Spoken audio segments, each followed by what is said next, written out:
Subscribe करें और bell दबाएं ताकि कोई खबर रह न जाए।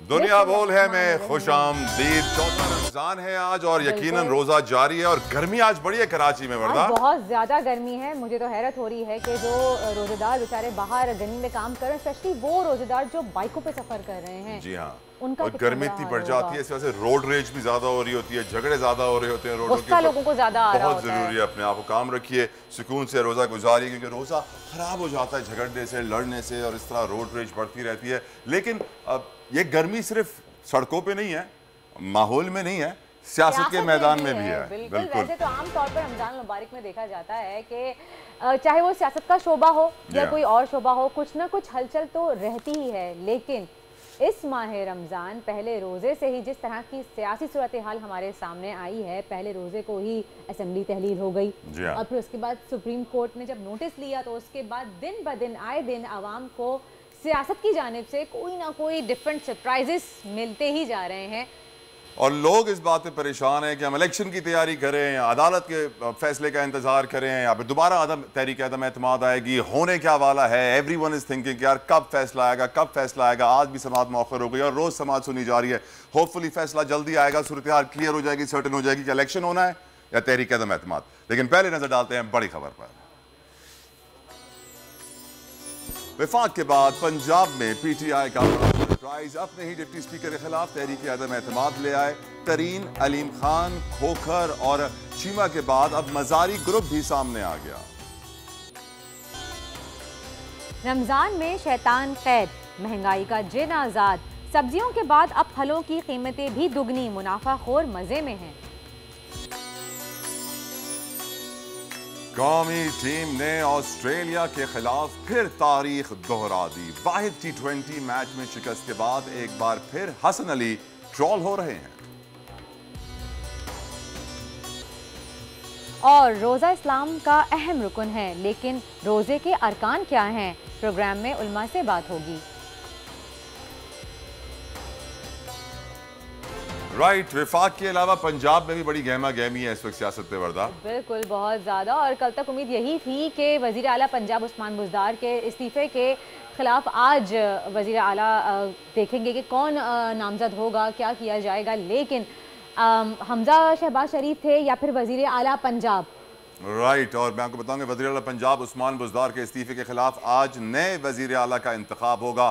परवेज़ इलाही या हमजा शहबाज में से किसी एक का इंतखाब किया जाएगा। लेकिन यहाँ भी पीटीआई ने नया सरप्राइज दे दिया है और वो अपने ही डिप्टी स्पीकर दोस्त मोहम्मद मजारी के खिलाफ तहरीक अदम एतमाद ले हैं, क्योंकि उन्होंने पार्टी की मर्जी के बगैर असेंबली इजलास आज तलब कर लिया था। अब इस सारी डेवलपमेंट ने पीटीआई की अपनी सफ़ों में मजीद फूट डाल दी है।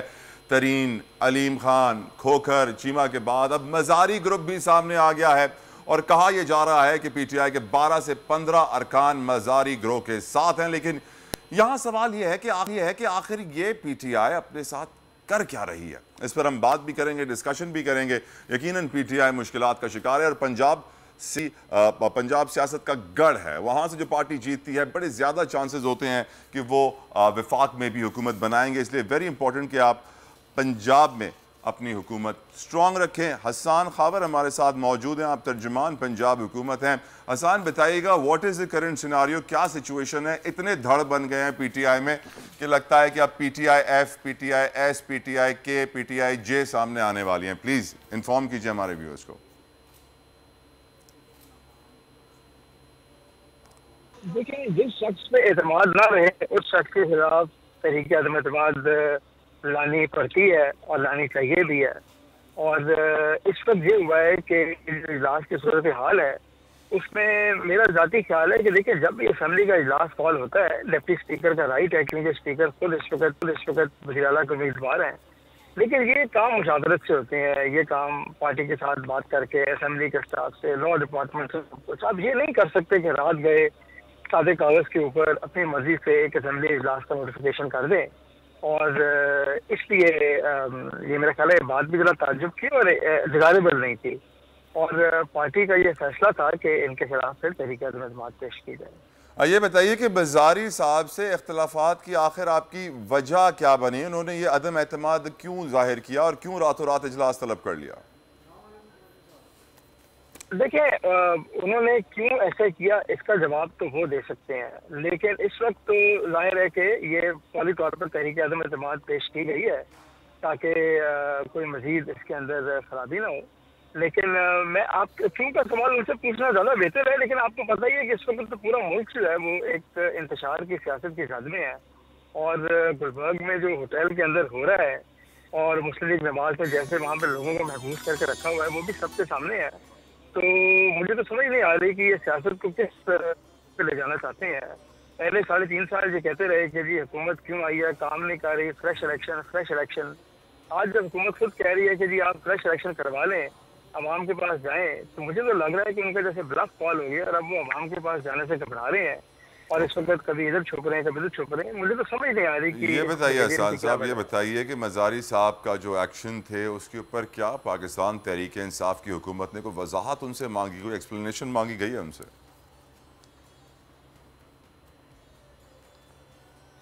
जरूर मांगी होगी, मेरे इल्म में नहीं है कि वहाँ पे उनसे क्या राब्ता हुआ, बात हुई कि नहीं, मेरे इल्म में नहीं है, जरूर मांगी होगी। खाफा साहब, तरीन, अलीम खान, खोखर और चीमा के बाद अब मज़ारी ग्रुप बन गया है। इतनी टूट फूट के बाद अब पंजाब में पार्टी कैसे चलाएंगे आप? अच्छा देखिए, दो बातें हैं इसके अंदर। पहली बात यह है कि जो पॉलिटिकल पार्टी कोई भी है ना, उसकी ताकत जो होती है ना वो असेंबली मेंबरान में नहीं होती, उसकी ताकत का चश्मा होता है अवाम। अवाम जो है फिर वो वोट दे के आपके जो रिप्रेजेंटेटिव्स हैं वो उनको लेके आते हैं और तहरीक इंसाफ की जो मकबूलियत अवाम में है वो सबके सामने है। और मेरा नहीं ख्याल कि उसके ऊपर किसी को कोई शक है, और किसी को अगर शक था भी तो पिछले हमारे जितने जलसे हुए हैं वो देख के शकों को शुरुआत निकल गए। दूसरी बात यह है कि आप कोई भी अगर सियासतदान है तो आपने अपनी सियासी वाबस्तगी किस पार्टी के साथ रखनी है, अपनी वफादारी बदलनी है, इसके ऊपर हम मॉरल डिबेट कर सकते हैं, एथिकल डिबेट कर सकते हैं, लेकिन बहरहाल ये किसी भी सियासतदान का वो ये फैसला करे कि उसने किस तरफ जाना है। लेकिन कुछ चीज़ें ऐसी हैं जो जिस सियासी पार्टी से उसका ताल्लुक हो वो उसकी अमानत होते हैं, और जब पार्टी बेस्ड सिस्टम मुल्क के अंदर राइज होता है तो आपकी जो असेंबली की सीट है वो आपकी पार्टी की आदत की, आपकी पार्टी की अमानत है, और उसमें शानत करना मुनासिब नहीं है। मेरा तो देखिए ये ख्याल है, आप चाहे लाख ग्रुप बनाएं, आपने मुस्लिम लीग नवाज को वोट देना है, किसी को भी वोट देना आप दें, लेकिन आपको पहले अपनी सीट से इस्तीफा देना चाहिए। अगर आपने मॉरल हाई ग्राउंड ये बताइए अभी आपका प्लान क्या है? क्या प्लान आपने तैयार किया है? पंजाब में भी असेंबली तोड़ने के हक में हैं आप लोग या नया सियासी कोई प्लान लेकर आ रहे हैं आप?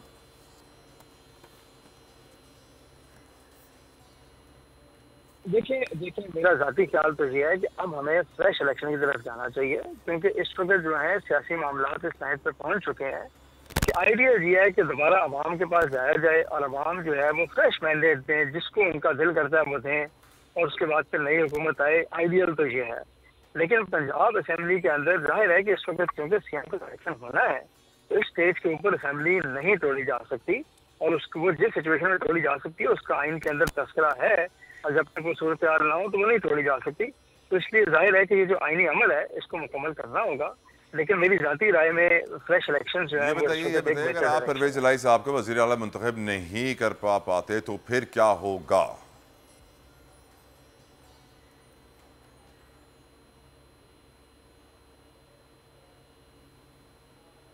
देखिए बात यह है कि उस वक्त जो पार्टी का लाया अमल होगा वो तो पार्टी की आदत तय करेगी, लेकिन ये है कि अगर एक आईनी अमल से कोई शख्स बनता है वज़ीर आला तो मेरे ख्याल में जो लोग आज हुकूमत में हम अपोजिशन के बेंचेस पे भी बैठ सकते हैं। इसमें भी कोई गैर कानूनी या गैर आईनी बात तो नहीं, आइन के जरिए आएंगे, लेकिन इस चीज़ को उजागर करना बड़ा ज़रूरी है कि क्या ये जो तब्दीली का अमल के लिए लोग सरगर्म है, क्या ये जमहूरी अमल है, क्या ये गैर जमहूरी अमल है। और मेरे ख्याल में ये लोगों के सामने है कि इस वक्त जो छांगा मांगा टू चल रहा है ये लोगों को बताना बहुत ज़रूरी है, क्योंकि अगर इस तर्ज अमल पे हम चल पड़े तो हम इस चीज़ पे कह रहे हैं कि जी जिसके पास भी ज़्यादा पैसे होंगे वो जाकर चाहेगा तो असेंबली के मेंबरान को खरीद लेगा और अपनी मर्जी से इस सूबे की या इस मुल्क की सियासत को चलाएगा। ये जो तर्ज अमल है ये किसी सूरत काबिल कबूल नहीं है।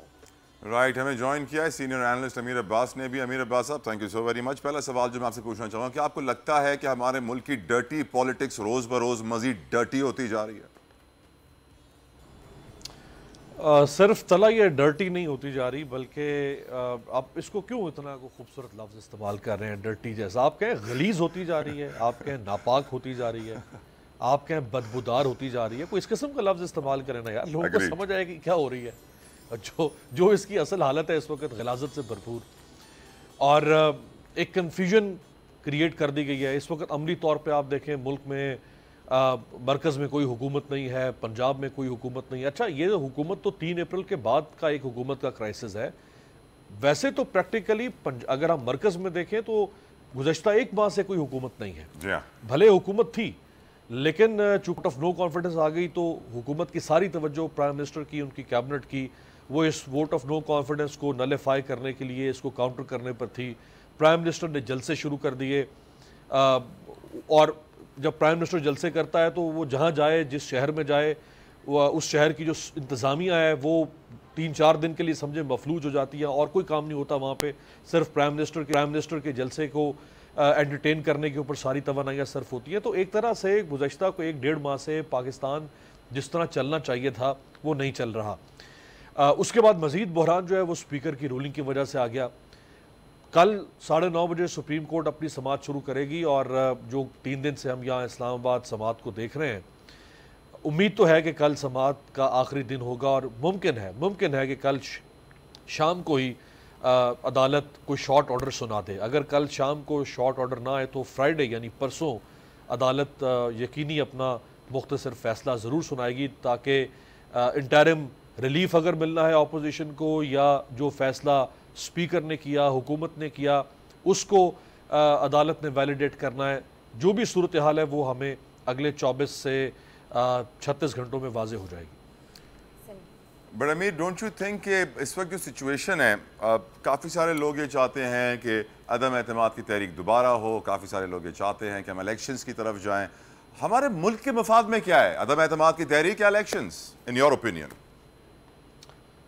देखिए, इसमें काफ़ी लोग नहीं हैं तला और वर्दा, इसमें 2 ही धड़े हैं इस वक्त। एक है सारी ऑपोजिशन, जिसमें नून लीग, पीपल्स पार्टी, 9, 10, 11 जमातें वो सारी एक तरफ हैं, और सिर्फ इमरान खान की पार्टी एक तरफ है। ये बड़ा दिलचस्प सिनेरियो। अमूमन ऑपोजिशन में एक जमात नहीं होती है, ऑपोजिशन में ज़्यादा जमातें होती हैं एक से। लेकिन इस वक्त अगर हम देखें तो ऑपोजिशन में सिर्फ एक ही जमात खड़ी है, और वो तहरीक इंसाफ है। बाकी सारी जमातें हुकूमत में आने के लिए तैयार हैं। तो इमरान खान की पार्टी चाहती है कि इलेक्शन फौरी तौर पे हो, और इसलिए उन्होंने असम्बली डिसॉल्व करवाई। 90 दिन के अंदर इलेक्शन करवाने का पाबंद है इलेक्शन कमीशन, और बाकी सारी जमातें चाहती हैं कि हम वापस जाएं, इस सब को अनडू करवाएं, इमरान खान को वोट ऑफ नो कॉन्फिडेंस के तहत हटाया जाए, हम अपना लीडर ऑफ द हाउस लाएं। और दरअसल वो 2 से 3 हफ्ते चाहिए उनको सिर्फ हुकूमत में। ऐसा नहीं है कि उनका मंसूबा है कि वो 1.25 साल जो बाकी मानदा है इस पार्लियामान का वो मुकम्मल करना चाहते हैं। नहीं, याद रखिएगा, अगर ऑपोजिशन पावर में आई तो उनको सिर्फ 2 से 3 हफ्ते चाहिए।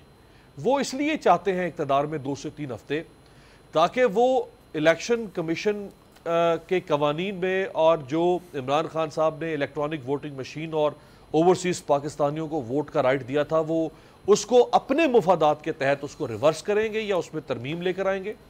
इसी तरह वो मजीद इलेक्शन इस्लाहात लेकर आना चाहेंगे अपने मुफादात के तहत।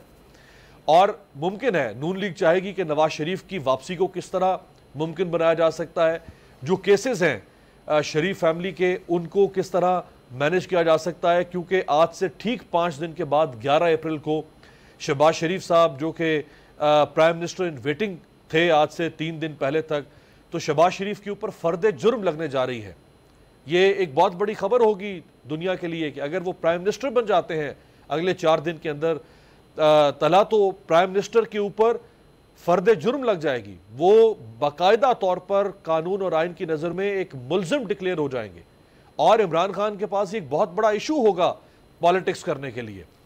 तो वो चाहते हैं कि हमें 15-20 दिन 25 दिन मिले, ताकि हम अपने मुफादात के तहत इलेक्शन में जाने से पहले मामलात को अपने हक में ठीक करें, और वो हुकूमती वसाइल को इस्तेमाल करते हुए इमरान खान और उनकी हुकूमत के बारे में नेम एंड शेम कैंपेन शुरू करेंगे, जिसका आगाज अभी खातून अव्वल की दोस्त फरज शहजादी, जिन्हें फरा खान भी कहा जाता है, उनके हवाले से हो चुका है और पाकिस्तान से वो बाहर चली गई हैं। उनके शौहर 31 मार्च को जा चुके थे। उनके करप्शन स्कैंडल्स की कहानियाँ दुहाइयाँ ऑपोजिशन ने शुरू कर दी हैं। तो वो चाहते हैं कि हमें मौका मिले और हम को लोगों में डिस्क्रेडिट करें। हम इमरान खान की जो शफाफियत वाली और दयानतदारी वाली तस्वीर है उसको मसक करें, और ये हर ऑपोजिशन करती है। ये इमरान खान साहब ने भी यही 3.5 साल उनके खिलाफ किया। उनको चोर डाकू साबित करने पे वसाइल सर्फ किए, रियासत के मुकदमात चले, अदालतों में उनको धकेला गया, और अब ये भी चाहेंगे कि हम इमरान खान को पब्लिक में डिस्क्रेडिट करें कि ये जो शख्स अपने आप को जो शीशे के घर में बैठ के अपने आप को बहुत साफ शफाफ पवित्र डिक्लेयर करता था, ये ऐसा नहीं है।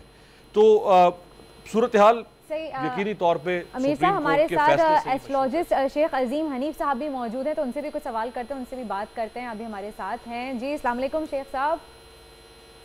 अजीम साहब जी वालेकुम सलाम। जी अजीम साहब, ये बताइए कि क्या सूरत हाल है कि पंजाब के तख्त पे कौन बैठेगा? क्या लग रहा है आपको कि क्या पीटीआई एक बार फिर पंजाब में अपना वजीर आला लाने में कामयाब हो जाएगी?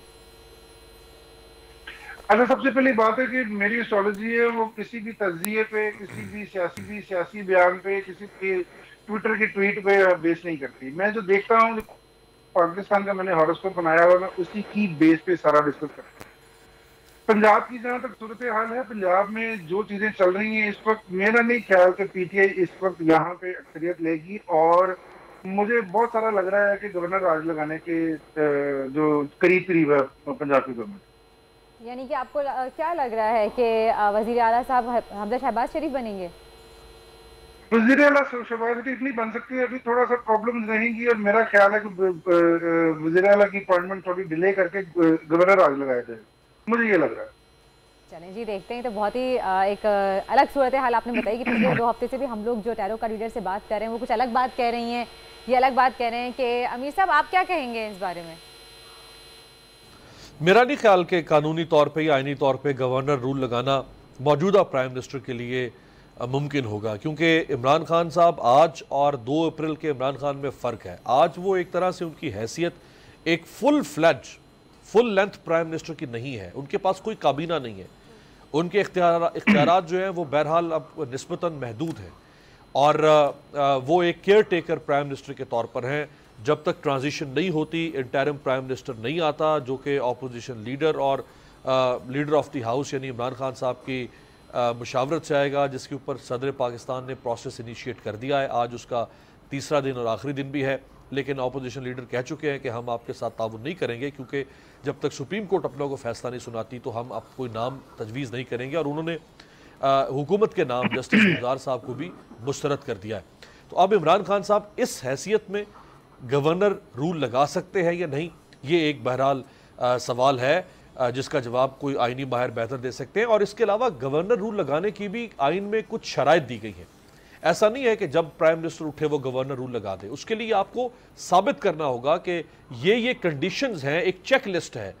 अगर वो चेकलिस्ट फुलफिल कर रही हो उन कंडीशंस को, तो फिर आप गवर्नर रूल लगा सकते हैं। अमीर एक जिसकी बजारन अभी कोई ऐसी आपकी वफाक की असेंबली तहलील हो गई है, आपकी पंजाब की असेंबली तहलील हो गई है क्योंकि वहाँ पे रिजाइन कर दिया चीफ मिनिस्टर ने, लेकिन सिंध की असेंबली अभी तक तहलील नहीं हुई। 18वीं तरमीम के बाद इनके पास तो ये कानूनी हक है कि ये चलाते रहें अपना सिलसिला, और क्योंकि वहाँ की असेंबली तहलील हुई है तो वही इलेक्शन कराएंगे, सिंध इलेक्शन नहीं कराएगा। तो अगर सिंध में इलेक्शन कराना है तो पीटीआई को शायद गवर्नर राज के जरिए ही इलेक्शन कराना होगा, नहीं तो पीपल्स पार्टी कभी नहीं कराने देगी। What do you think? नहीं ताला, ये ज़रूरी नहीं है। देखें, अगर कौमी असम्बली तहलील जैसी हो चुकी है, अगर कौमी असम्बली के आम इंतखाबात हों, खैबर पख्तूनख्वा असम्बली तो इमरान खान साहब के हाथ में है, क्योंकि वहाँ 2/3 मेजॉरिटी है, वो जब चाहे असम्बली डिज़ोल्व कर देते हैं। अगर पंजाब में कोई उनका चीफ मिनिस्टर आ जाए परवेज़ इलाही की सूरत में और वो भी पंजाब असम्बली डिज़ोल्व कर दे, तो जब मुल्क में 70% मुल्क के अंदर कोई असम्बली नहीं है, कोई पार्लियामान नहीं है, और वहाँ पे जनरल इलेक्शन हो रहे हैं, ये बाय इलेक्शन नहीं है, जनरल इलेक्शन हो रहे हैं, ये मुमकिन नहीं है कि बलूचिस्तान जैसी छोटी असम्बली या सिंध असम्बली अपने आप को मेंटेन रखे।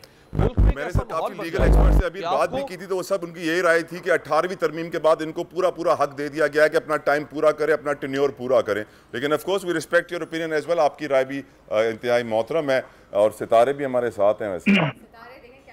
वैसे तो अभी इन्होंने जो कहा ये बात अभी कही कि इनको जो देखने में आ रहा है कि पंजाब के वज़ीर आला शायद हमजा शरीफ साहब बन जाएं, तो आपको मज़ीद क्या लगता है कि जो इलेक्शंस होने वाले हैं अजीम साहब, उसमें आपको क्या लगता है कि जो 3 दिन बाद इलेक्शन होंगे उसमें कौन आपको जीतता हुआ नजर आ रहा है? मुल्क के हक में क्या? अच्छा, उसमें हाँ जी, उसमें बड़ा डिफरेंट सा सिनेरियो ये मेरे पास जो आ रहा है वो ये आ रहा है कि जुडिशरी बहुत स्ट्रांग हो रही है। मैंने लास्ट आपके इंटरव्यू दिया था उसमें भी यही बताया था कि फोर्सेस और जुडिशरी इनको सपोर्ट करेंगी पीटीआई गवर्नमेंट को, और यहाँ पे आके सुप्रीम कोर्ट की तरफ से ऐसा कोई डिसीजन आ जाएगा कि पीटीआई को दोबारा सपोर्ट मिल सकती है और दोबारा अक्सरियत में जा सकती है। और मुझे ये लग रहा है कि अभी इलेक्शन का जो अभी कहा जा रहा है कि आज से 3 महीने बाद इलेक्शन होंगे, मेरा नहीं ख्याल, मुझे ये लग रहा है कि अक्टूबर नवंबर ये महीने है इलेक्शन। सही चलें जी, बहुत बहुत शुक्रिया, थैंक यू सो मच आप दोनों का। रमजान का महीना है, कुछ अल्लाह अल्लाह कर लेते हैं वर्दा, थोड़ी सी पॉलिटिक्स को अल्लाह की जरूरत है हमें, अल्लाह हमारे मुल्क के हालात बेहतर करे, जरूरत है। बिल्कुल आमीन। तो आइए वेलकम कहते हैं आपके साथ, खुशामदीद कहते हैं। खुर्रम हबीब नाथवा हमारे साथ मौजूद हैं। अस्सलाम वालेकुम, कैसे हैं खुर्रम भाई आप? बहुत बहुत शुक्रिया खुर्रम, आपने अपना कीमती वक्त हमें दिया। कुछ नजराना अकीदत आप पेश करेंगे आका दो जहां रहमतुल लिल आलमीन वजह तख्लीक कायनात नबी करीम मोहम्मद मुस्तफ़ा सल्लल्लाहु अलैहि वसल्लम। खूबसूरत नात शरीफ मैंने पेश की, वो आज बोल चैनल पे मैं पहली बार पेश कर रहा हूँ। न देखा ना सुना हमने कोई गम खार जैसा, न देखा ना सुना हमने कोई गम खार जैसा, कोई लाए मिसाल उनकी जो हो शहकार जैसा, कोई लाए मिसाल उनकी जो हो शहकार जैसा। रही में सा करी में सा जो देखा हो तो बतलाओ, रही में सा करी में सा जो देखा हो तो बतलाओ, कि जिसने खल्क़ते रब से किया हो प्यार उन जैसा, कि जिसने खल्क़ते रब से किया हो प्यार उन जैसा। तो बड़ा खूबसूरत शेर।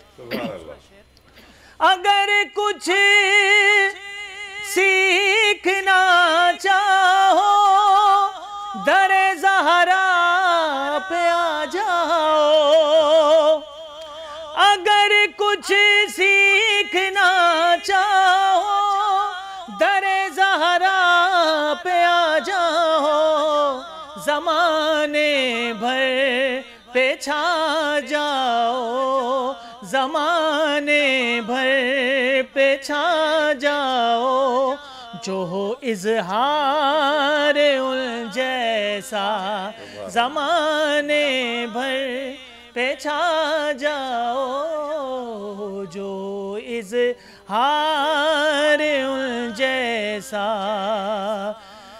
शकील से मोहब्बत और अकीदत तुम भी रखते हो, शकील से मोहब्बत और अकीदत तुम भी रखते हो, जरा सोचो कि क्या तुमने किया हो प्यार उन जैसा, जरा सोचो कि क्या तुमने किया हो प्यार उन जैसा। न देखा ना सुना हमने कोई गमखार उन जैसा। सुभान अल्लाह, सुभान अल्लाह, सुभान अल्लाह। जज़ाकल्लाह खुरम साहब, बड़ा दम है आपकी आवाज़ में, दुख है आपकी आवाज़ में, और यकीनन दिल में उतर जाती है। नबी करीम सल्लल्लाहु तआला अलैहि वसल्लम आपका नजराना अक़ीदत कबूल करें अपनी तो बात दरबार में। और यकीनन दुनिया भर में वर्दा इबादतों का सिलसिला जारी है और तरावियाँ पढ़ी जा रही हैं। और कमाल बात यह है कि हम मुसलमान मुल्क इतनी अच्छी इबादत नहीं करते जितने नॉन मुस्लिम मुल्क करते हैं। अमेरिका से भी कोई खबर है आपके पास? बिल्कुल इस तरह, जैसे कि रमज़ान इस दफ़ा साथ आया है तो वो अकेला रमज़ान नहीं आया। इस रमज़ान बहुत नई और डिफरेंट चीज़ें हो रही हैं, तो ऐसी कुछ स्टोरी हम आपके साथ शेयर करते हैं। जैसे कि तलहा ने कहा कि अमेरिका का वाक़या मैं आपसे शेयर करूंगी, लेकिन पहले आपको लिए चलते हैं इस्तांबुल। वहाँ पे आपको दिखाते हैं कि ऐसी ही एक मुनफरिद स्टोरी इस्तांबुल में एक हुई है, जहाँ पे कि आया सोफिया में, जो कि बहुत मस्जिद है बड़ी वहाँ पे, आया सोफिया, वहाँ पे 88 साल बाद नमाज तरावी अदा की गई है। आया सोफिया को 1934 में म्यूज़ियम की हैसियत दे दी गई थी, और जिसके बाद तुर्क सदर तैयब उर्दुगान ने 2020 में अदालती फैसले के बाद उसे मस्जिद में तब्दील कर दिया था। और इस साल हुकूमती सतह पर माह सयाम में मज़ीद दूसरे प्रोग्राम भी तश्कील दिए गए हैं और पहली बार वहाँ नमाज तरावी अदा की गई है। सुभान अल्लाह। और हमेशा से एक टूरिस्ट स्पॉट रहा था वर्धा, और यहाँ पे जितने भी टर्की जाते थे लोग घूमने फिरने, इसको एज ए टूरिस्ट देखते थे कि यार देख कर आए। जबकि हिस्ट्री बहुत रिच है इस जगह की और बड़ा यहाँ पे काम हुआ है, लेकिन तैयब उर्दुगान की एक बड़ी कामयाबी है कि उन्होंने इतनी अजीम जगह को दोबारा मस्जिद का रुतबा देकर वहाँ पे तरावी की नमाज हुई है, इतने सारे लोग जमा हुए हैं, तो यकीनन इट्स ए ह्यूज अचीवमेंट। यही वो वजह है कि तुर्की के लोग अपने लीडर से इतना प्यार करते हैं और उनके दिलों में उनके लीडर जीते हैं और बसते हैं। तभी जब मिलिट्री कूप भी आया था वर्दा, याद है, लोग टैंकों के सामने लेट गए थे, लेटने को तैयार हो गए थे, सिर्फ इसलिए कि वो नहीं चाहते थे कि तैयब उर्दुगान को हटाया जाए वहाँ से। और क्यों ना, बेशक आवाम को ऐसा होना चाहिए अपने लीडर के लिए, जब उनका लीडर उनके साथ इतना लॉयल है तो आवाम को भी उनके साथ इतनी सिंसियरिटी और लॉयल्टी दिखानी चाहिए कि वो टैंकर्स के आगे लेटने को तैयार हो जाएं, आर्मी के अगेंस्ट जाने को तैयार हो जाएं, उनके आगे लेट जाएं कि हमें ऐसा ही मुल्क का तरक्की पजीर है। और देखिए आप कहाँ से कहाँ क्या चीज़ें हो रही हैं। अमेरिका लेके चलेंगी आप? अमेरिका लेके चलूंगी, टाइम्स स्क्वायर पे लेके चलते हैं आपको दूसरी जानिब, वहाँ भी गोरों के देश में, जहाँ पे हम बात करते हैं कि पहली बार वहाँ भी नमाज तरावी अदा की गई है, जिसकी वीडियो सोशल मीडिया पर बहुत ज़्यादा वायरल हुई है और लोग पसंद भी कर रहे हैं। और आप देख सकते हैं स्क्रीन पे कि अमेरिका में जिस तरह के मॉन्ट्रियल और कनाडा से भी बहुत से दीगर मुसलमान भी वहाँ पे आए हैं। और जी हाँ, मुंतज़मीन ने अमेरिका समेत मॉन्ट्रियल और कनाडा से आए मुसलमानों में सबसे पहले इफ्तार के लिए 1500 बॉक्स तकसीम किए, इफ्तारी का एहतमाम किया गया और 1500 लोगों में इफ्तारी तकसीम की गई। टाइम्स स्क्वायर पर तरावी और इफ्तार का एहतमाम करने वाली मुस्लिम इंतज़ामिया का अपने पैगाम में कहना था कि हम यहाँ इन तमाम लोगों को अपने मज़हब की वजाहत करने के लिए आए हैं। जो नहीं जानते कि इस्लाम क्या है, आज वो जान जाएंगे कि इस्लाम अमन का मज़हब है, प्यार का मज़हब है। इस्लाम का दूसरा मतलब है अमन है, और हमेशा से इस्लामोफोबिया के ज़रिए लोगों को इस्लाम से दूर किया गया, डराया गया, नऊज़ुबिल्लाह अस्तग़फिरुल्लाह, इस्लाम के साथ दहशतगर्दी को जोड़ा गया, जबकि इसमें कोई हकीकत नहीं थी। और लोग ये समझ बैठे कि इस्लाम में दहशतगर्दी और वो जिहाद को हमेशा गलत इंटरप्रिटेशन करते रहे, गलत शक्ल दिखाते रहे, जिसकी वजह से अब दुनिया में ये वाज़े हो गया है।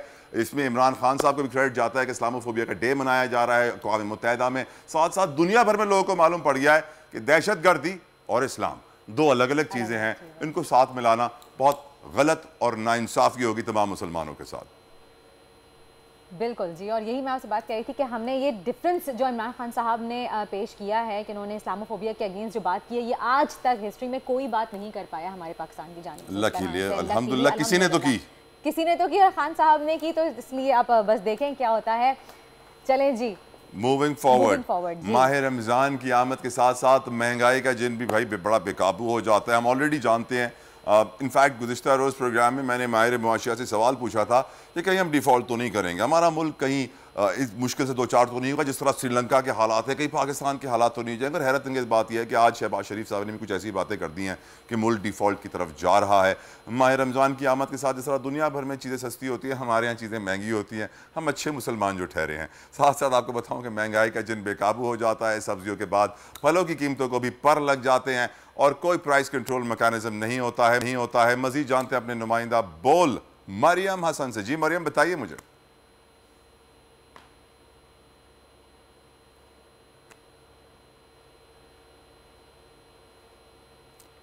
आई थिंक मरियम के आगे चलेंगे। Mudassir Iqbal has joined us for उतार चढ़ाव और business segment. Welcome Mudassir, thank you, आप आ गए हैं। ये बताइए क्या सूरत हाल है इस वक्त इकोनॉमी की, मईशत की और ख़ास तौर पे सब्जी और फलों की, जिनकी सबसे ज़्यादा डिमांड आजकल इसी की है। मुदस्सिर बहुत शुक्रिया तला।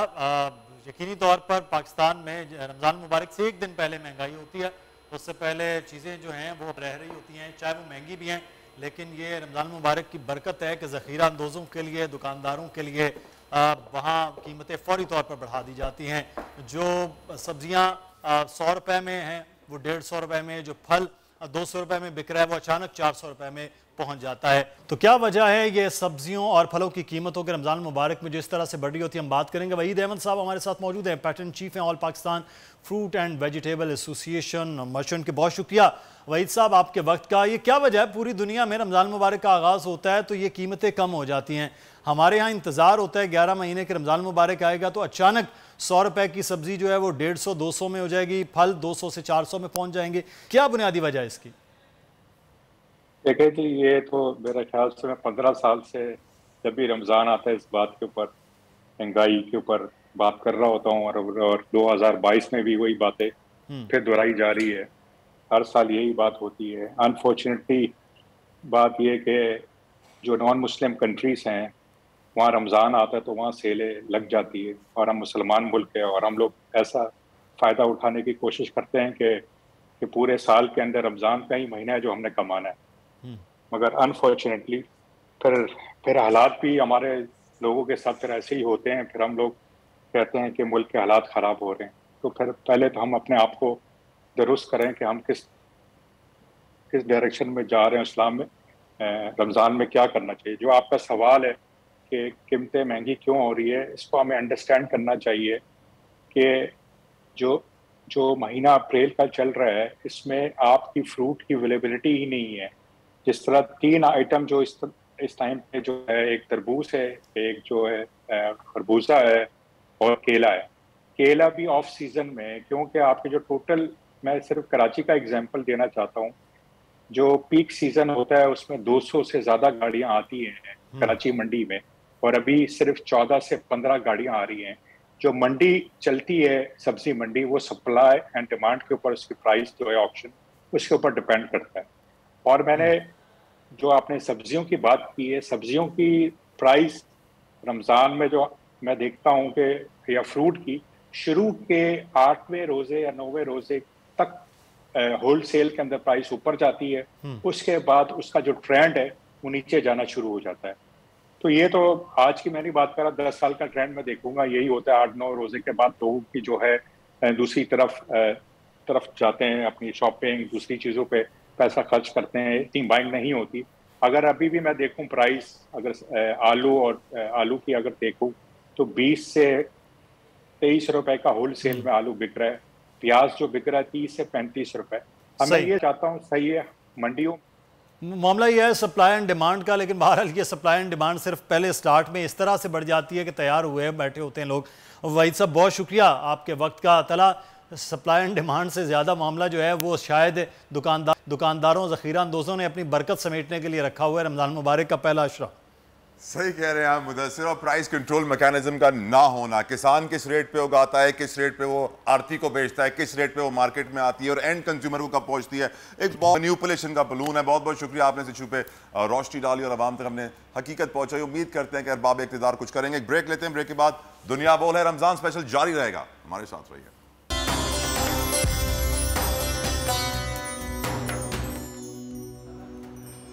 दुनिया बोल है रमजान स्पेशल में वेलकम बैक। और मेरे साथ बड़ी एक प्यारी हस्ती स्टूडियो में इस वक्त मौजूद है जिनका नाम है मुफ्ती मोहम्मद हनीफ कुरैशी साहब। उनसे हम दीन पे बात करेंगे, उनसे रहनुमाई हासिल करेंगे, उनसे सवाल पूछेंगे बड़े दिलचस्प। लेकिन पहले आपको लिए चलते हैं इस वक्त डालडा के दस्तरखान की जानिब, जहाँ वर्दा कुछ खास पकाने की तैयारी कर रही हैं सुमैया के साथ।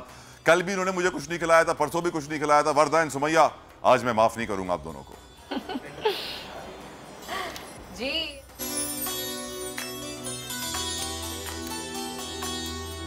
मौला का This segment is brought to you by Dalda लाया इस रमजान, ज्यादा बरकत ज्यादा बचत। डालडा।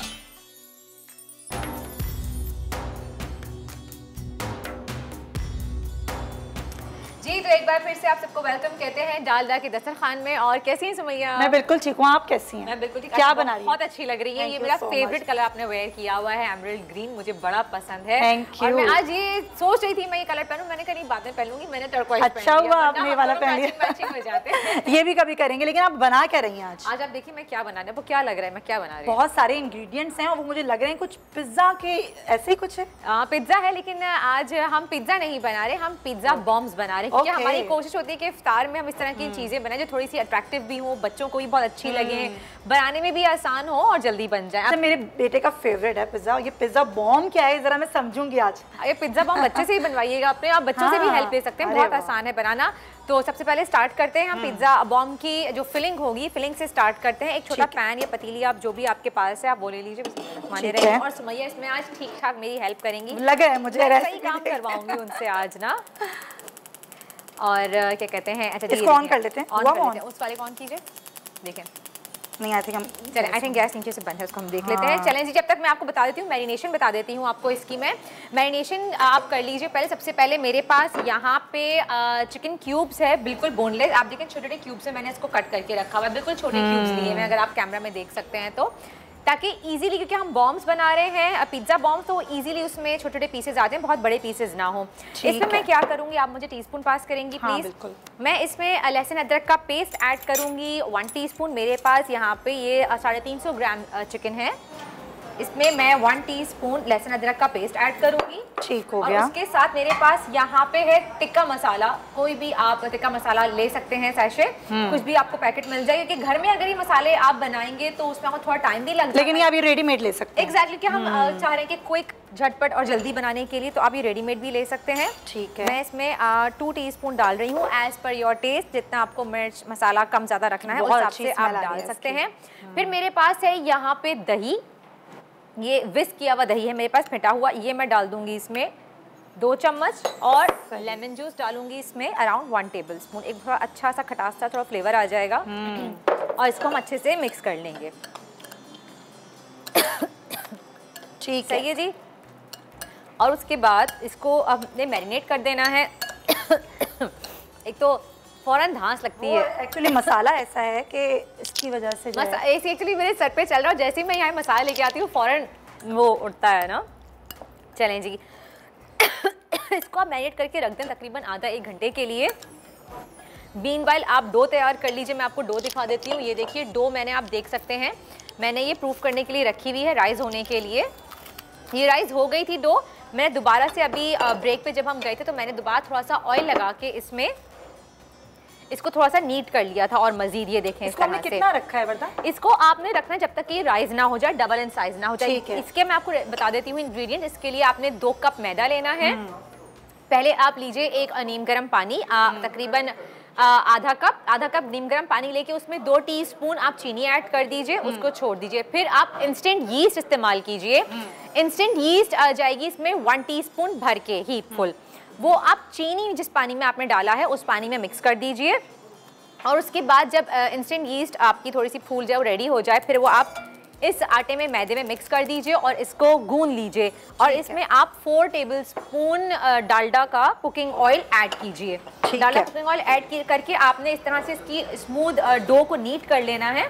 और जैसे ही आपकी डो नीट हो जाएगी फिर आपने उस पे ऊपर डालडा का कुकिंग ऑयल या फिर आप डालडा का ऑलिव ऑयल। अच्छा, रेसिपी कार्ड भी वर्दा आ रहा है तो हम वो भी साथ साथ बताते हैं। सही, रेसिपी कार्ड भी देख लें, साथ साथ मैं आपको तरीका भी बताती चली जा रही हूँ कि क्या किस तरह से आपने करना है। कि नीट करने के बाद आपने इसको रैप करके किसी क्लॉथ से इसको गर्म जगह पे रखना है। नॉर्मली इतनी जल्दी राइज नहीं होती। तो एक टिप है, आप माइक्रोवेव नहीं, अवन, जैसे ये हमारे पास पोटाइल का अवन है, इसमें आप अवन के अंदर रख दें, क्योंकि अवन या तो थोड़ी देर के लिए आप जला भी दें 170 डिग्री पे 3 से 4 मिनट के लिए, फिर उसको बंद कर दें।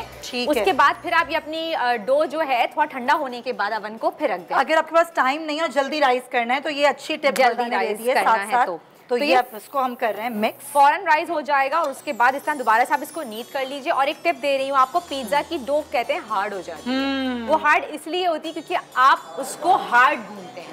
आपको इतना सॉफ्ट रखना है कि फिंगर डिप हो जाए। कि देखिए बिल्कुल फिंगर डिप हो जाए। जितनी सॉफ्ट डो होगी उतनी ही सॉफ्ट आपकी पिज्जा की डो बेक होने के बाद निकलेगी। ठीक है जी, ये तो हो गई रेसिपी हमारी तैयार। अब हम जो है फिलिंग को तैयार कर लेते हैं। इधर कर लेते हैं। हाँ चलें जी, ये स्टोव हमने ऑन कर लिया और इसमें मैं ऐड करूंगी डालडा का कुकिंग ऑयल, या आप चाहे डालडा का ऑलिव ऑयल यूज कर सकते हैं। हम ऑलिव ऑयल यूज करते हैं क्योंकि हम पिज्जा बना रहे हैं। फ्राइंग के लिए हम डालडा कुकिंग ऑयल यूज कर लेंगे। अच्छा जी, डालडा का पॉमेज ऑलिव ऑयल मैं डाल रही हूँ यहाँ पे अराउंड 2 टेबलस्पून। और ये आपको पता है ये फ्रेशली स्पेन से इंपोर्ट किया जाता है और इसका जो स्मोकिंग पॉइंट है, कुकिंग पॉइंट, वो इतना ज़्यादा टेम्परेचर इसका हाई है कि इजीली आप इसमें कुकिंग या फ्राइंग कर सकते हैं आसानी से। स्पून भी चाहिए होगा हमें जी, ऐसा ही है? हाँ जी बिल्कुल, स्पैचुला स्पून है हमारे पास। अच्छा जी, उसके बाद ये जो हमने मैरिनेट की हुई चिकन थी वो मैं इसमें ऐड कर दूंगी। लेकिन उससे पहले मैं इसमें, क्योंकि मैंने मैरिनेशन की है, पहले मैं थोड़ी सी प्याज को ट्रांसलूसेंट कर लेती हूँ इसमें ना। लाइए मुझे दें जी, ये आप ले लीजिए। ये प्याज को मैं ट्रांसलूसेंट कर लेती हूँ यहाँ पे। सही है। और मैं स्पून ले लेती हूँ पीछे से थोड़ा सा। चलें जी, ये एक यहाँ से इसको थोड़ा सा बस, थैंक यू। चलें जी, ये स्पून की मदद से हम इसको ट्रांसलूसेंट कर लेंगे प्याज को। बहुत ज़्यादा आपने ब्राउन नहीं करना, मेक श्योर, क्योंकि इसमें हमें अच्छा सा फ्लेवर देना है। That's it. बाकी सारी चीज़ें हमने मैरिनेशन के लिए क्योंकि हम ये इसका पूरा एक बैटर टाइप, मसाला टाइप बना रहे हैं जो हमें उसके ऊपर पूरा जो पिज़्ज़ा डो है एग्जैक्टली जैसे नॉर्मली हम जब पिज्जा बनाते हैं, पिज्जा डो के ऊपर हम टॉपिंग के लिए चिकन जो इस्तेमाल करते हैं, हम वो चिकन बना रहे हैं। लेकिन चूंकि हम इसके बॉम्ब्स बनाएंगे तो हम इसकी अंदर फिलिंग करेंगे उसकी। लेकिन अभी आप ये देखें कि वर्दा ने ऑयल बहुत कम यूज किया है और वो भी ऑलिव ऑयल यूज किया। ऑलिव ऑयल यूज किया और मैंने बहुत कम ऑयल यूज किया, सिर्फ इतना कि मेरा पैन, जो भी पतीली या पॉट पैन मैं यूज करी हूँ वो जस्ट ग्रीस हो जाए ताकि कुछ मसाला चिपके ना उस पे। सही, क्योंकि अभी चिकन भी पानी छोड़ेगी। हमने इसमें 2 टेबलस्पून दही भी शामिल किया है, वो भी पानी छोड़ेगा, तो उसी में चिकन कुक हो जाएगी। इस पॉइंट पे मैं चिकन इसमें ऐड कर दूंगी। ठीक है, ये देखिए चिकन ऐड किया हमने और इसको हम अच्छे से कुक कर लेंगे कि इसका पानी भी खुश्क हो जाए, पानी भी ड्राई हो जाए इसका, और चिकन भी अच्छे से कुक हो जाए। मेरे पास आप देख सकती हैं वेजिटेबल्स भी मौजूद हैं यहाँ पे, ये बिल्कुल एंड में डालेंगे हम। ठीक है, सही है जी। अच्छा, कुछ टॉपिंग की चीज़ें हैं इसमें?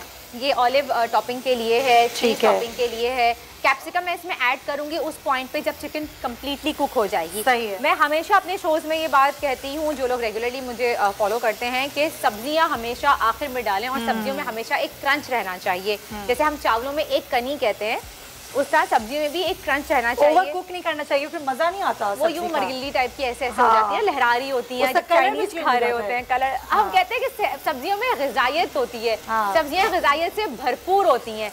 लेकिन मसला ये, हम बेचारी सब्जियों को इतना ओवर कुक कर लेते हैं कि वो बेचारियों का जो सारे न्यूट्रिएंट्स है ना वो सब खत्म हो जाते हैं। फिर हम कहते हैं हम तो सब्जी खा रहे हैं भाई, हम उसका कलर भी खत्म कर देते हैं, हम उसकी हर चीज़ खत्म करके फिर उसको खाते हैं और फिर कहते हैं ग़िज़ायत नहीं है, ग़िज़ायत नहीं है। बिल्कुल यही एक मसला हमारे साथ है। चलें, जब तक ये कुक हो रहा है, ठीक है, तो मैं थोड़ी सी मेहनत करवा लें आपसे। हाँ, क्या मेहनत करवानी? हाँ जी, आप थोड़े छोटे छोटे से ना डो के आप वो बना लीजिए, पेड़े जैसे हम कहते हैं, छोटी छोटी रोटियां बनाते हैं ना, जिसकी हमें फिलिंग करनी है। ये रहा मैदा, और ये देखिए एक छोटी सी मैं बोल लूंगी, लाइक एक छोटा सा एक बॉल टाइप का, जैसे हम पेड़ा बनाते हैं ना, इस तरह से। थोड़ा बताएंगी वर्दा मुझे कैसे बनाना है? एक करके बता रही हूँ आपको। मैं सुमैया का टेस्ट ले रही थी आज एक्चुअली। चलें, कि मुझे रोटी बनानी आती है कि नहीं आती है? सुमैया को रोटी बनाना तो आती है। ये देखिए इस तरह जैसे हम पेड़ा बनाते हैं, इस तरह से हमने एक छोटी सी बॉल बना ली। ठीक हो गया, ये देखिए इस तरह से। ठीक है, अब इसको हम आपका रोलिंग पेन या आपकी वर्किंग सरफेस जो भी है उस पे रख के एक छोटा सा फ्लैट जैसे बेलते हैं ना रोटी को, इस तरह से बेलेंगे। आज मेरा इम्तिहान है ऑन एयर कि मैं रोटी को गोल बेल सकती हूँ या नहीं, और हमें रोटी और हमें गोल ही बनानी है, इम्तिहान है मेरा। चलें जी। सुमैया का आज रमजानों में और रोजे में मैं इम्तिहान ले रही हूँ, बेचारी इतनी बड़ी बुलेटिन करके आती है, उसके बाद अब यहाँ पे मैं ये इम्तिहान ले देख रही हूँ वर्दा कि आप क्या कर रही हैं। जालिम वर्दा।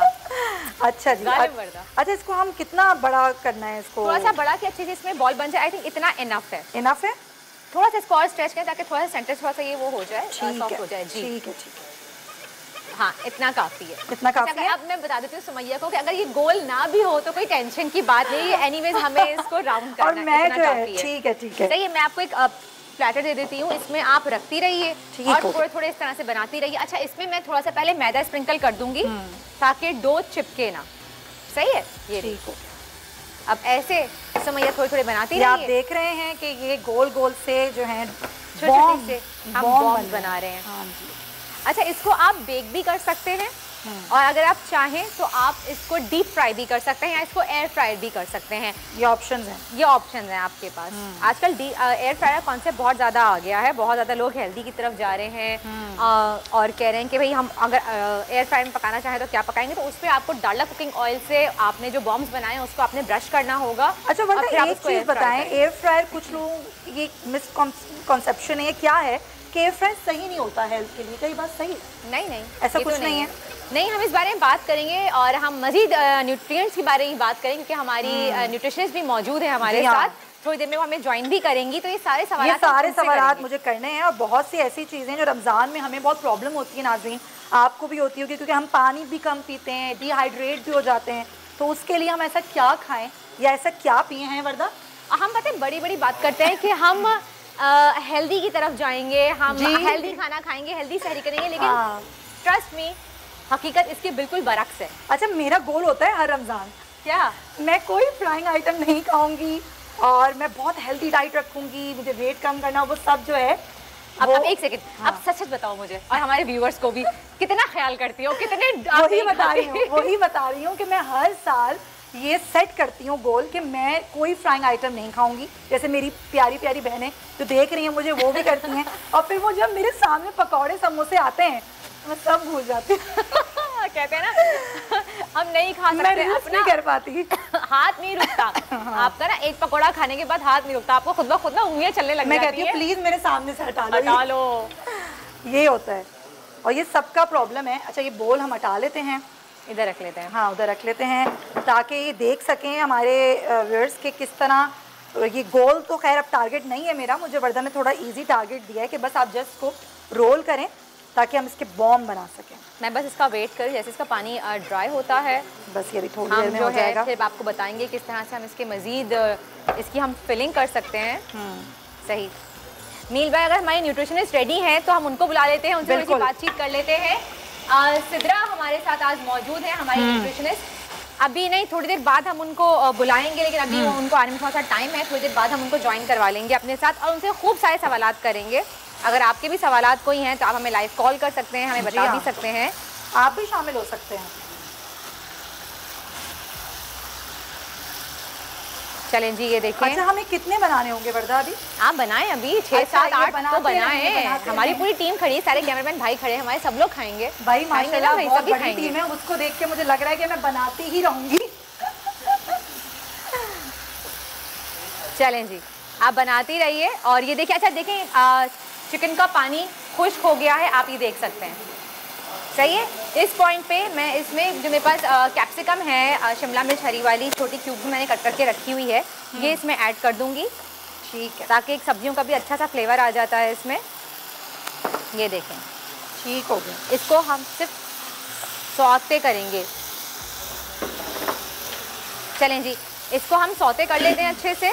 ये देखिए, और बस इससे ज़्यादा मैं इसको नहीं पकाऊंगी, मैं चूल्हा बंद कर दूंगी, यहाँ पे स्टोव बंद कर दें कि क्यों अगेन मैं आपसे वही कहूँगी कि सब्जियाँ जैसे मैंने कैप्सिकम ऐड की है वो सौगी हो जाएगी। तो ये स्टोव हो गया बंद।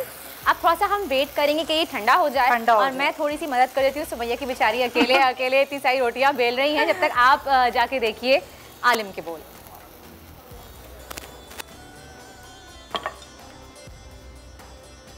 राइट, बहुत बहुत शुक्रिया वर्दा। और हम अब बात करेंगे एक बड़ी खूबसूरत हस्ती से।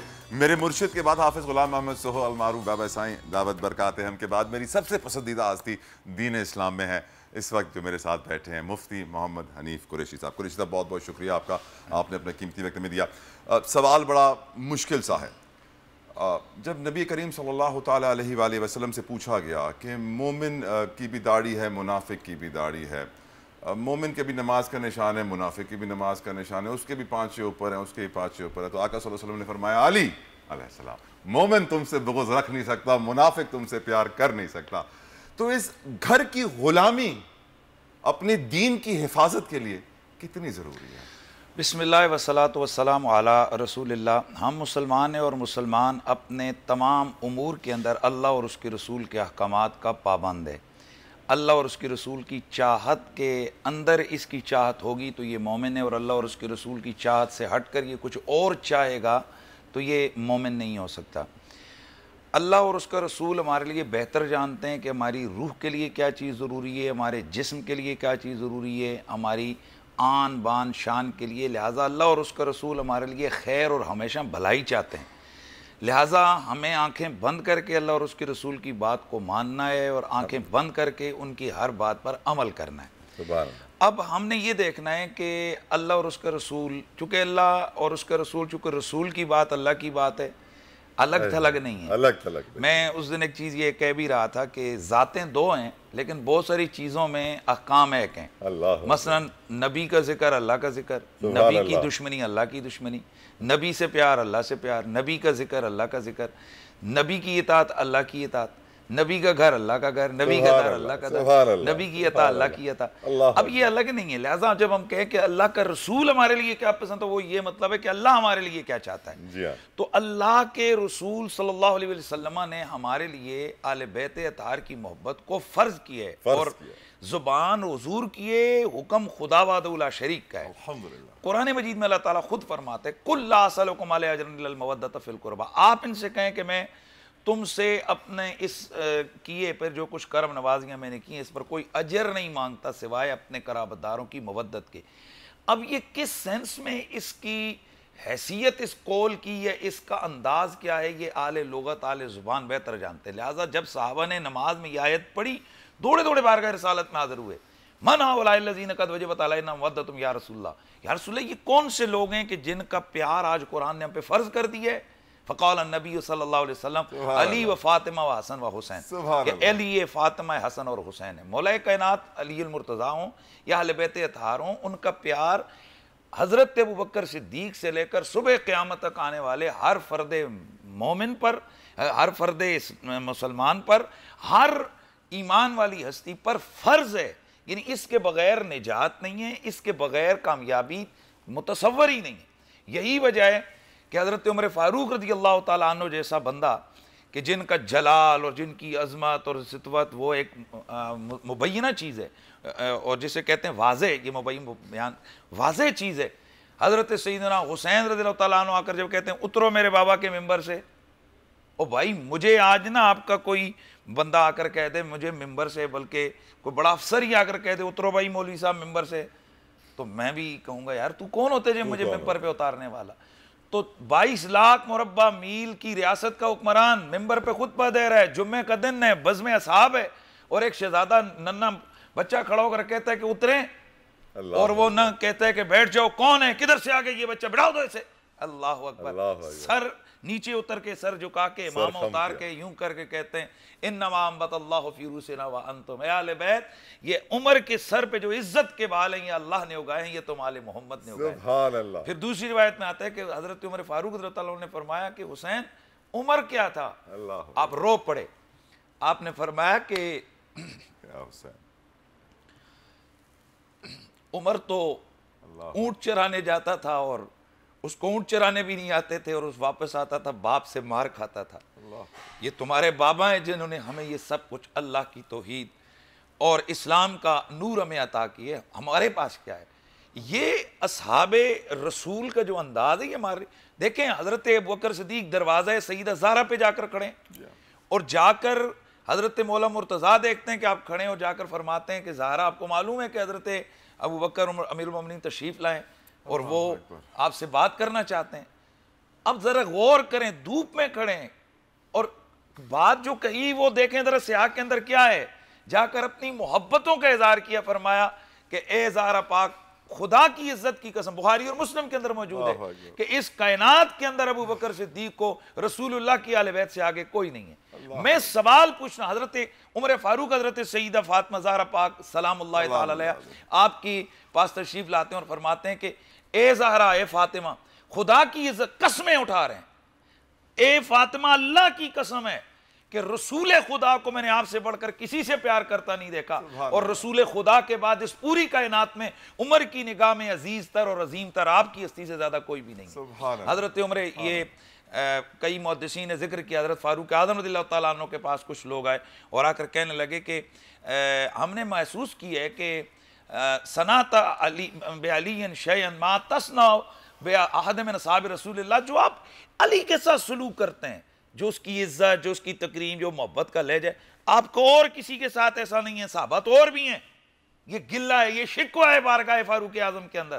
तो हज़रत फारूक आज़म का जवाब एक जुमले में आपने देखा, देख के फरमाया कि हुआ मौलाया, अल्हम्दुलिल्लाह, हुआ मौलाया। तुम क्या बात कर रहे हो कि मैं सबसे ज्यादा जो प्यार करता हूं अली से, उनकी इज्जत और तकरीम करता हूं, तो अली मेरा मौला है। हमारे लिए रसूलुल्लाह के सहाबा ने, भाई हजरत अबू बकर से बड़ा मोमिन कौन आएगा, हजरत उमर से बड़ा हुजूर का करीबी और दीन को समझने वाला कौन आएगा। उनका ये रवैया हमारे लिए रास्ते हमवार और वाज़े कर रहा है, हमारे लिए डायरेक्शंस बता रहा है, हमारे लिए खुतूत वाज़े कर रहा है कि हम कैसे होने चाहिए। तो उन्होंने हमें बता दिया कि उस वक्त तक आप कामिल मोमिन नहीं हो सकते जब तक कि आप रसूलुल्लाह की आले बैत के साथ अपने घर, जान, माल सबसे बढ़कर प्यार। राइट, हमें कॉल आई है कुरैशी साहब लाहौर से, फरहान कादरी साहब शायद हमारे साथ मौजूद हैं लाहौर से। बताइएगा कादरी साहब, क्या सवाल पूछना चाहेंगे? बहुत शुक्रिया आपके कॉल का।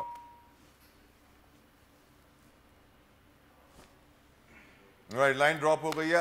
एक बड़ा जरूरी सवाल है कुरैशी साहब आपसे। मैं हमेशा सोचता था कि जब भी मुझे कुरैशी साहब मिलेंगे मैं उनसे सवाल पूछूंगा। बिस्मिल्लाहिर्रहमानिर्रहीम। शाह अस्त हुसैन, बादशाह अस्त हुसैन, दी अस्त हुसैन, दी पना अस्त हुसैन, सरदाद नादाद दस दर दस्ते यजीद, हक्का के बिना इला इलाहा अस्त हुसैन। जब भी कोई शख्स ये कहता है, ये पढ़ता है, तो लोग समझते हैं शिया होगा। हकीकत यह है कि जिसने ये लिखा है, जिसने ये पढ़ा है, वो खुद एक सुन्नी था। उनका नाम है ख्वाजा मोइनुद्दीन चिश्ती अजमेर शरीफ रहमतुल्लाह अलैह। राइट, आपसे मैं इसका जवाब लूंगा कुरैशी साहब, लेकिन शायद मैं हो सकता कॉलर इस वक्त हमारे साथ मौजूद हैं। जी बताइए कादरी साहब, आपको आवाज आ रही है? सवाल पूछिए अपना प्लीज।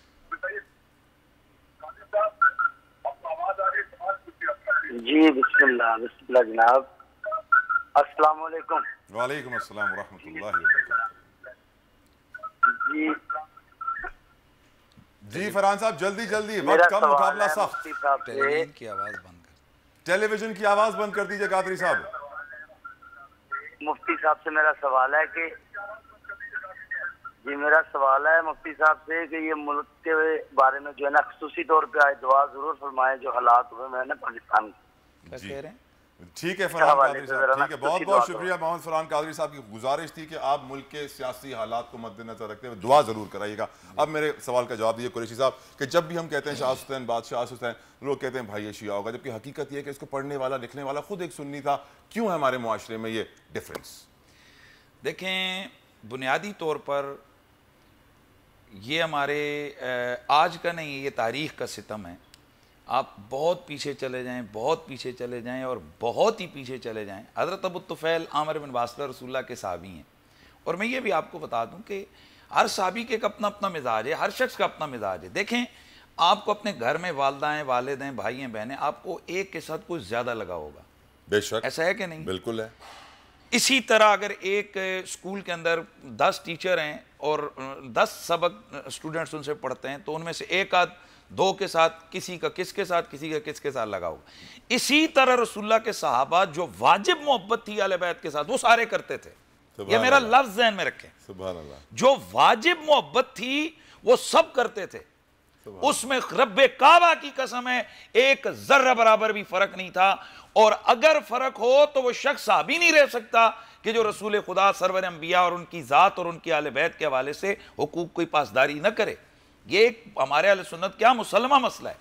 मैं फिर कहता हूं, सहाबा वाजिब मोहब्बत सब करते थे, लेकिन कुछ ऐसे थे ना जो एक्स्ट्रा कुछ ज्यादा ही डूब कर अहले बैत से और मौला कायनात से मोहब्बत करते थे। जी, हजरत अबू ज़र ग़िफ़ारी, हजरत सुलेमान फारसी, हजरत अबू तुफ़ैल आमिर बिन वासला, हजरत अम्मार बिन यासिर, हजरत अबू सईद अल खुदरी, हजरत सईदना ज़ैद बिन अरकम। ये वो एक तवील लिस्ट है। और मैं तो अब डर रहा हूँ, मैंने कुछ अरसे से इन साहबा के नाम लेने शुरू किए। अल्लाह माफ़ करे, इस माशरे का सितम आप देखें कि उन साहबा के तज़किरे जो पहले बड़े जोरों शोर से होते थे वो भी आधे हो गए, क्योंकि ये एक पुराना, तो मैं फैक्टर बयान कर रहा था, ये नहीं एक बुनियादी प्रॉब्लम। अबू तुफ़ैल आमिर बिन वासला उन सहाबा में से हैं कि जो शदीद मोहब्बत करने वाले हैं हजरत मौला कायनात की ज़ात के साथ। हम अपनी पंजाबी या उसमें कहें तो हम कहें मलंग थे मौला अली। आपके बारे में ये कमेंट्स मौजूद हैं कि इनके अंदर तशय्यो था। बड़े बड़े आइम्मा मुहद्दिसीन को देखें, इमाम हाकिम को देखें, इमाम अब्दुल रज़ाक को देखें, इमाम आज़म अबू हनीफा को देखें, इमाम मोहम्मद को देखें, हजरत इमाम फ़खरुद्दीन राजी को देखें, हजरत शाह अब्दुल हक मुहद्दिस देलवी को देखें, आप हजरत किबला पीर मेहर अली शाह साहब सरकार को देखें। आप यूं जिस हस्ती को आप देखेंगे, ये तारीख का सितम है कि जो लोग भी आले बैत का सही मानों में इश्क और मोहब्बत का सबक देने वाले थे, वो रिफ्ज़ के और शिय्यत के फतवे से वो नहीं बच सके। राइट, मोहम्मद हुसैन कुरैशी साहब हमारे साथ मौजूद हैं, चीचावती से उन्होंने कॉल किया है। मोहम्मद हुसैन साहब बताइए, क्या पूछना चाहेंगे? जी मुफ्ती साहब, मैं हाफिज मोहम्मद बिन अर्ज कर रहा हूँ। मैंने ज़कात के बारे में पूछना, जरा वजाहत फरमा दीजिए कि ज़कात के बारे में किस कदर वाहिद आई और किस कदर हुक्म हुआ है ज़कात के बारे में। पहले हम अपनी बात पूरी कर लेते हैं और फिर उसके बाद, तो इसी हवाले से ये जो शाह अस्त हुसैन, बादशाह अस्त हुसैन, दीन अस्त हुसैन, दीन पनाह अस्त हुसैन, ये जब कलाम पढ़ा जाता है तो इसकी मानवियत पर सवाल उठाकर सोहरा बनाया जाता है, फिर कुबरा अपनी तरफ से बनाया जाता है, फिर हुक्म खुद लगाया जाता है कि जी देखें यहाँ तो इसका माना ही गैर शरई है कि हक्का के बिनाए लाइला अस्त हुसैन, तो लाइला की बिना क्या हुसैन है? लाइला की बिना तो अंबिया हैं, लाइला की बिना तो आदम है, लाइला की बिना तो शीस हैं, लाइला की बिना तो अंबिया ने रखी है, तो अब हजरत हुसैन को लाइला की बिना कहते हैं। हालांकि मैं समझता हूँ कि ये पढ़े लिखे जो हला का एतराज़ है। मैं आज आपके इस मंच पर मुझे बड़ा मजा आएगा कि मैं इसका जवाब दूंगा। बिस्मिल्लाह। असल में यहाँ ये कलाम है बुजुर्गों का, और जब भी बुजुर्गों को कलाम ज़ाहिरन वाज़े माना न देता हो तो उसकी तावील की तरफ जाते हैं। तो यहाँ तावील क्या है कि यजीद फासिक पलीद मलऊन, उसका अंदाज क्या था वो इस पर हमारे तकरीबन अहले सुन्नत की 20 किताबों में मौजूद है कि वो खुदा के हरामों को हलाल और खुदा के हलालों को हराम कर रहा था। माओं के साथ निकाह की जवाज की बातें हो रही थी, बहनों के साथ निकाह की बात हो रही थी। खुद उम्मुल मोमिनीन सैयदा आयशा सिद्दीका जिन्हें कुरान ने मां कहा है, मदारिज नबुव्वा में शाह अब्दुल हक मुहद्दिस देलवी लिखते हैं कि उनके निकाह का लालच किया यजीद पलीद ने। इसके अलावा और ऐसे सैकड़ों मुहल्ललात को इसने मुहर्रमात और मुहर्रमात को मुहल्ललात, चूंकि ये पावर किसकी है? ये पावर है वहदहू ला शरीक की कि वो हलाल करे या हराम करे। तो अब एक हस्ती थी जिसने आकर उस जो बज़ाहिर खुदाई के दावे पर खड़ा था, यानी खुद कह नहीं था मैं खुदा हूं, लेकिन काम वो कर रहा था जो सिर्फ वहदहू ला शरीक की जात के साथ जचते हैं। तो अब शाह अब्दुल हक मुहद्दिस हज़रत ख्वाजा मोइनुद्दीन चिश्ती अजमेरी कहते हैं हुसैन आए, अपना सर कटा दिया, उस पलीद की हाँ में हाँ न करके दूसरे लफ्जों में उन्होंने क्या किया, वो जो इसने हमला किया था खुदा की उलूहियत पर, जो कि खुदाई के उस मनसब पर फायद होना चाह रहा था, हक्का के बिना इला हुसैन, अब यहाँ गोया उन्होंने उस लाइला की बिना जो है ना बका की, तो यहाँ बिना बमाना बका के आता है। मुफ्ती मोहम्मद हनीफ कुरैशी साहब, दिल तो मेरा चाह रहा है कि हम बैठे रहें, ये गुफ्तगू चलती रहे, वक्त ख़त्म ना हो और हम मौला और अहले बैत की शान बयान करते रहें, लेकिन वक्त की कुछ कमी और पाबंदियां ऐसी हैं जो हमें मजबूर कर रही हैं। राइट, और हमें इस वक्त कुछ चंद लम्हात और दे दिए गए हैं आपके साथ अल्लाह ताला की तरफ से, शुक्र अल्हम्दुलिल्लाह। कुरैशी साहब, एक और बड़ा ज़रूरी सवाल है। हम रोज़ा रखते हैं, लेकिन आप सर कराची में चलते हैं, देखा कि वो एक गाड़ी का हॉर्न दे दिया, उसने उसको फ़ौरन से गाली दे दी, हाथ निकाल दिया, रोड पे झगड़ा हो गया, तमाशबीन हज़ारों जमा हो गए। रोज़े की रूह क्या है, अहकामात क्या है, और जो ज़कात का सवाल था उस पर भी थोड़ी सी देखें। सवाल तो बज़ाहिर दो लफ्ज़ों में, लेकिन ये बहुत तवील है, इसका जवाब बनता है। बुनियादी तौर पर हदीस शरीफ मौजूद है बुखारी मुस्लिम में और दीगर सियाह में। अल्लाह के रसूल सल्लल्लाहु अलैहि वसल्लम ने इरशाद फरमाया कि अल्लाह ताला को ये नहीं है तुम्हारी ज़रूरत कि तुम खाने पीने और जिमा से रुक जाओ, बल्कि अल्लाह तबारक व तआला ये चाहता है कि तुम वो करो जो उसे पसंद है। सुभान अल्लाह। मफहूम हदीस अज़कारों में। अब ये जो नबी पाक सल्लल्लाहु अलैहि वसल्लम की तरफ से और कई रिवायात इस वक्त मेरे पेश नज़र हैं, वक्त चूँकि मेरे लिए भी तलवार लटक रही है। मफहूम उसका ये है कि ये रोज़ा दरअसल एक इंसान के सब्र के हवाले से उसकी तामीर सीरत का एक बहुत बड़ा ज़रिया है। सुभान अल्लाह। कि सबसे प्यारी इंसान को 3 चीज़ें होती हैं, यानी जिनकी तरफ उसकी तबन इश्तिहा होता है, खाना पीना और जिमा, यानी ज़रूरत वो भी एक इंसान की है कि उसके लिए कई लोग क्या से क्या कर गुजरते हैं। अब इस्लाम ने क्या कहा? इस्लाम ने कहा कि इस टाइम से लेकर इस टाइम तक ना खाना है, ना पीने और ना उधर जाना है। यानी ये मेन जो तुम्हारी ख्वाहिशात वाली चीज़ें थी ना, उससे बैन लगा दिया।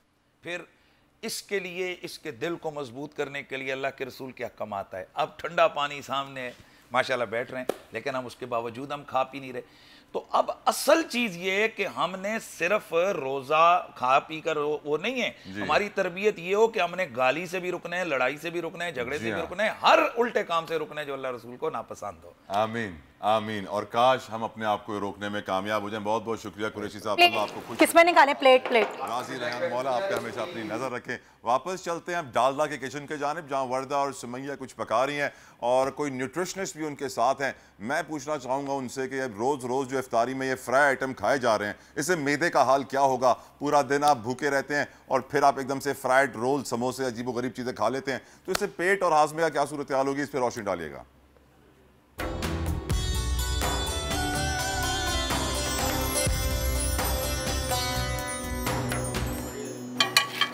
जी तलहा, आपको बताते हैं कि देखिए हम मना रहे हैं पिज्जा बॉम्ब, डाला कुकिंग ऑयल में फ्राई कर रहे हैं और मेरे साथ यहाँ पे इस वक्त मौजूद है मेरी बहुत ही प्यारी सी दोस्त, बहुत अच्छी न्यूट्रिशनिस्ट, मेरी बहुत फेवरेट, क्योंकि जिस तरह से ये समझाती हैं, जिस तरह से ये बताती हैं हमें कि दिल चाहता है कि बस आप सुनते रहें, उनकी बात पे अमल भी करें। तो आइए वेलकम कहते हैं। वैसे मैं इनको वेलकम कह चुकी हूँ और तो मैंने काम पे भी लगा दिया है। साथ इस वक्त इतना अनफेयर हुआ है। सिद्रा रजा, नाम हम पहले बता दें। हाँ सिद्रा, वैसे मैं एक चीज, क्योंकि आप फ्राइंग हम करवा रहे हैं आपसे और हेल्प ले रहे हैं क्योंकि काम बहुत है, आज सबको काम पे लगा दिया है, वर्दा ने लगा दिया है।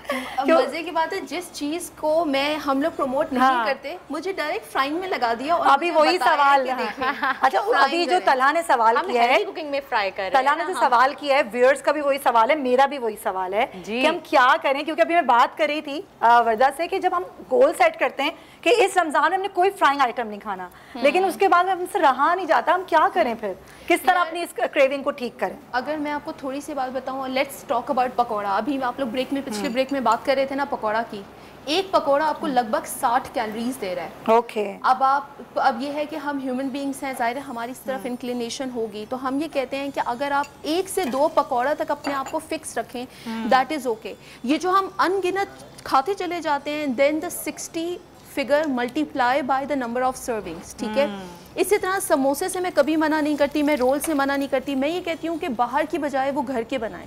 बट अभी यहाँ ओवन है, व्हाट इफ अगर हम bake samosa and bake rolls बनाए ना, मेक इट एट होम, वो इतनी देर तक खस्ता रहता है और आई एम सो डिसअपॉइंटेड कि लोग उसको घी में फ्राई करते हैं कि समोसा बहुत देर तक खस्ता रहेगा। मैं आपसे बात पूछना चाहूँगी कि हमारी स्किन की बहुत सारी प्रॉब्लम्स होती हैं, जो रमज़ानों में हमें एक्ने का प्रॉब्लम ज़्यादा हो जाता है, या फिर हम डिहाइड्रेट हो रहे होते हैं, पानी का इस्तेमाल नहीं कर रहे होते, जिसकी वजह से हमारी स्किन पे भी असर पड़ता है, हमारी बॉडी में भी बहुत लेथार्जिक महसूस करते हैं। तो उसके लिए क्या करें? हम किस तरह की डाइट का इंटेक करें ड्यूरिंग रमज़ान कि हम अपनी सेहत का ख्याल रखें? अच्छा, उस सवाल का जवाब देने से पहले, क्योंकि ये वर्दा ने मुझे जिस काम पे लगाया है, तो ये मैं दिखा रही हूँ, मैंने कुछ सीखा है वर्दा से, और ये देखें वर्दा सही बनाया था। बिल्कुल, आप थोड़ा सा उसको रोल कर लीजिए, बाकी बिल्कुल छोटा कर लें बस ये छोटू। अब हम इसको दूसरे वाले को करेंगे, तो ये इस तरीके से इसमें सारी फिलिंग करके, और ये मैं वर्दा को दे रही हूँ।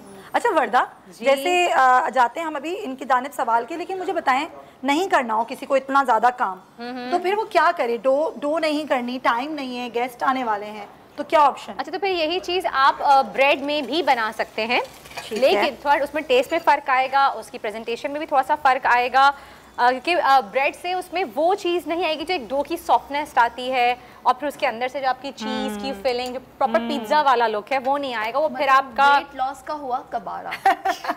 नहीं, हम वेट लॉस की आज बात ही नहीं कर रहे, मैं तो खुला कह रही हूँ कि ना रमजान में वेट बढ़ाएं। पर्सपेक्टिव बात करूंगी।